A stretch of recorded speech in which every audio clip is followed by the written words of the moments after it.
En fait, on est maudit. C'est ça. Il n'y a pas un jour où il y a de bonnes nouvelles dans ce club. La seule fois où on est un peu heureux, mauvaise nouvelle. C'est quoi le problème? Pourquoi toujours nous? On a fait quoi? Pendant le match Rayo-Barça, Marc Bernal est sorti sur blessure. Et malheureusement, on craint que ce soit une rupture du ligament croisé. Pourquoi? Pourquoi le sort s'acharne sur nous en fait? On avait enfin trouvé un vrai 6, capable de temporiser le jeu, capable de calmer, d'apporter de la verticalité.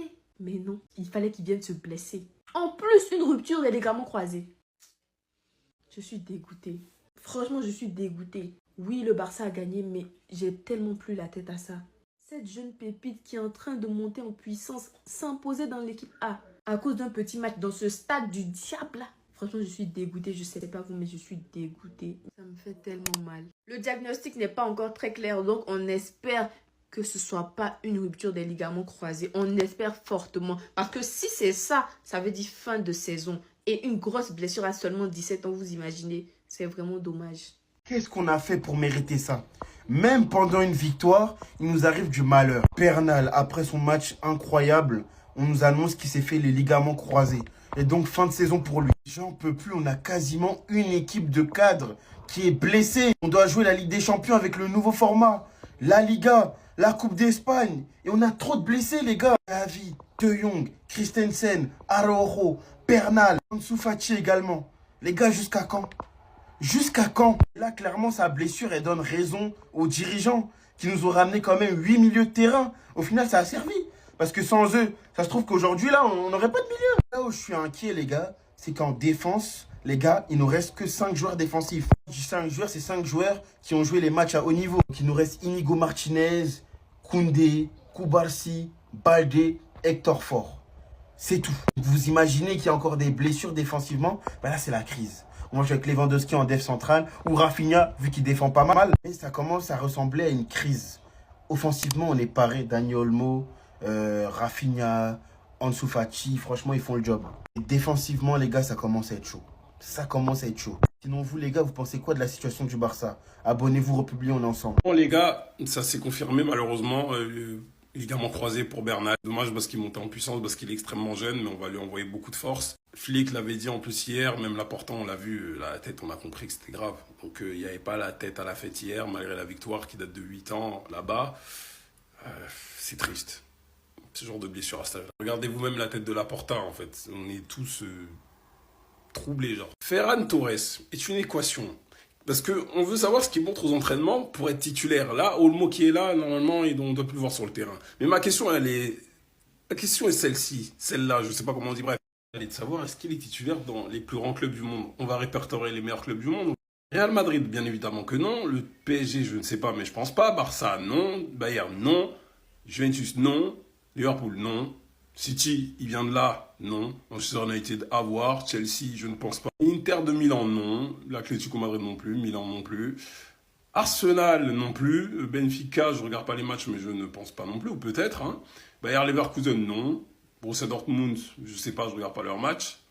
Porto, je ne sais pas non plus. Merci de te trouver une porte de sortie bien vite. Maintenant, Ter Stegen, on va s'attaquer à toi. Ter Stegen, hier, a reçu beaucoup de blazes inventé, je vous jure. Mais moi, le plus drôle, c'est Twerk Stegen. Celui-là, il m'a fumé hier. Regardez-vous même, regardez-vous. Hein.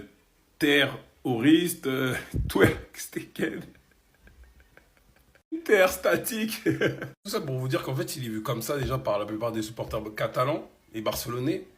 Alors les gens qui supportent l'Allemagne, ils le voient vraiment comme ça. Ils sont tous dégoûtés. Dites-vous qu'ils calculent même pas Ter Stegen alors que Neuer, après sa retraite, ils voient plutôt Kobel ou Trapp.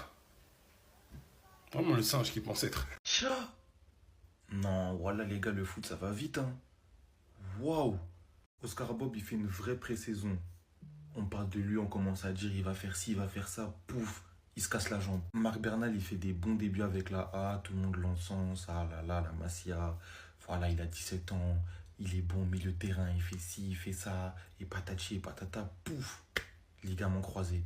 Mes frères barcelonais vraiment, ils ont pas le droit au bonheur. Vraiment pas. En fait, là-bas, quand tout va sur des roulettes, il y a forcément un truc qui va tout niquer.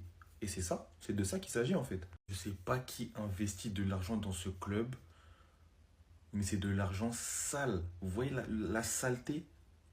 C'est ça en fait. Ils achètent Dani Olmo. Ils ont du mal à l'enregistrer. Ils finissent par l'enregistrer. 3 matchs de Liga à leur actif, 3 victoires 2-1, leader de leur championnat, rien à signaler. Être barcelonais, c'est dur. Hein. Tcha, courage les gars.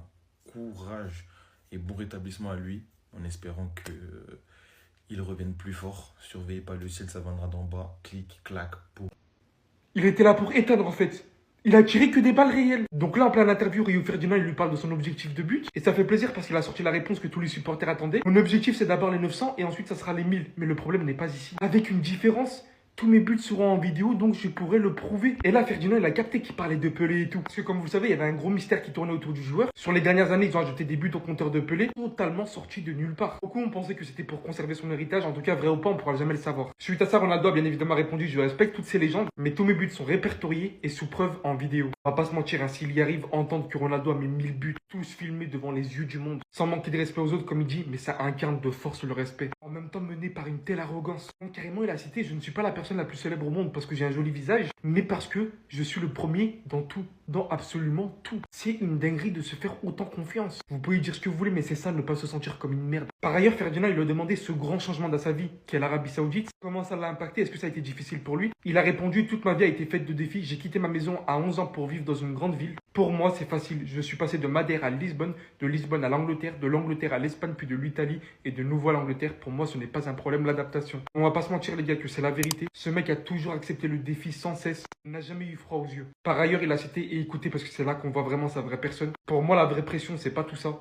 Ce sont les gens qui sont en guerre, qui n'ont pas de nourriture, pas à manger. Ils doivent faire face aux coups de feu pendant la nuit. Pour moi, c'est ça la vraie pression. Incroyable, hein, franchement, on en sait de plus en plus cette nouvelle chaîne YouTube, c'est incroyable. Mais par contre, attention, maintenant que tu as le libre arbitre de dire ce que tu veux, à ne pas dire trop de dingueries. Parce que là, je sens que tu es en roue libre. Le 11, il est sale de malade. Ça, les frères, c'est le 11 que pour aligner Al Hilal, les frères. Donc, c'est l'équipe de Ney.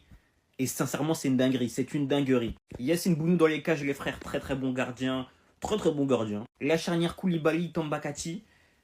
Méchant de ouf. Bon, c'est un peu léger, mais c'est méchant de ouf.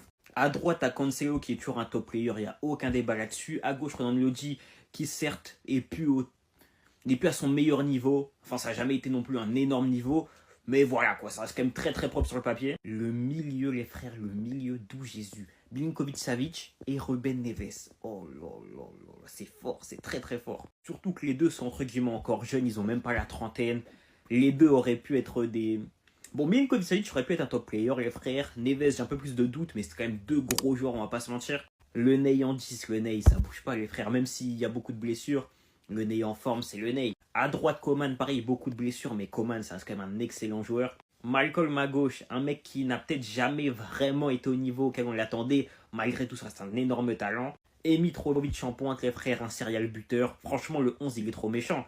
CR7 ne va jamais rien gagner. CR7 ne va jamais rien gagner. T'es mal l'équipe de Zinzin. Comment tu vas rivaliser avec ça?